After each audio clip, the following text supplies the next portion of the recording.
Forgiveness. Forgiveness? Yeah, I wouldn't want to hear about that either. Okay.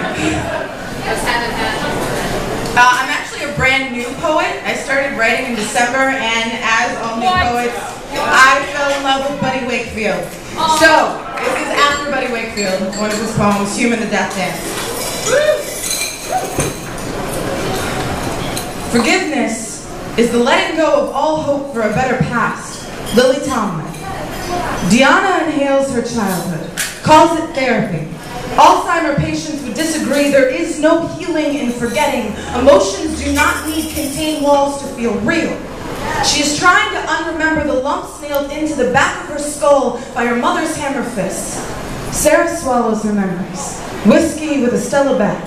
Lives in the moments where sexuality feels like rough hands breaking and entering, has no intentions of sobriety. Lets pain rush blood through the whites of knuckles into anyone close enough to call neighbor. Monica refuses to ingest anything, would rather starve than take in any more life. A skinny protest for father's empty bottles and cracked foundations where most of us hide in the daylight. These women illuminate the dark with smiles. These women illuminate the dark, call death with smiles that do not reach their eyes, rehearsing to be beautiful corpses, exquisite brides for the reaper. Suicide is not a thought, it is a lifestyle.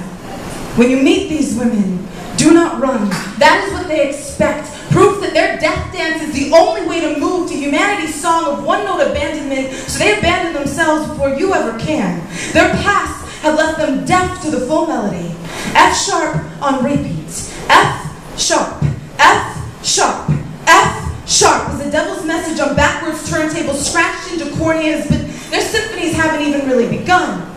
I have made music with each of these women, hummed laughter with an awkward saxophone, played grand piano with hands that are too small and struggled to reach new octaves, wrapped broken guitar strings around my pulse to pound out a drum beat.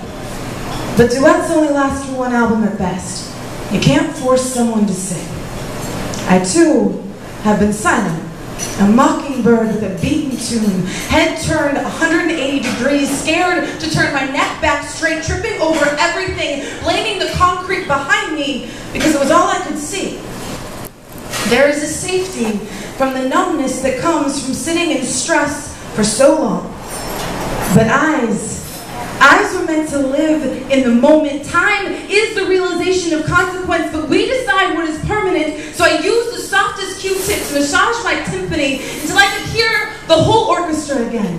The one we listened to as infants, where sounds are purple, or strawberry, or moonlight, where days are measured in seconds because each one is a happy discovery, a learning experience. These girls have had learning abused out of them.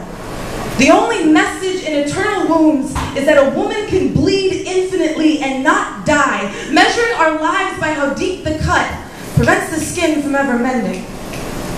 I'm not saying to pretend it never happened. What I am saying is that these traumas we use to paint our houses are red flags staking claims to our futures. An opus requires multiple songs. Victim does not have to be the loudest instrument, because when forgiveness is the rhythm, love can be the quiet. Thank you.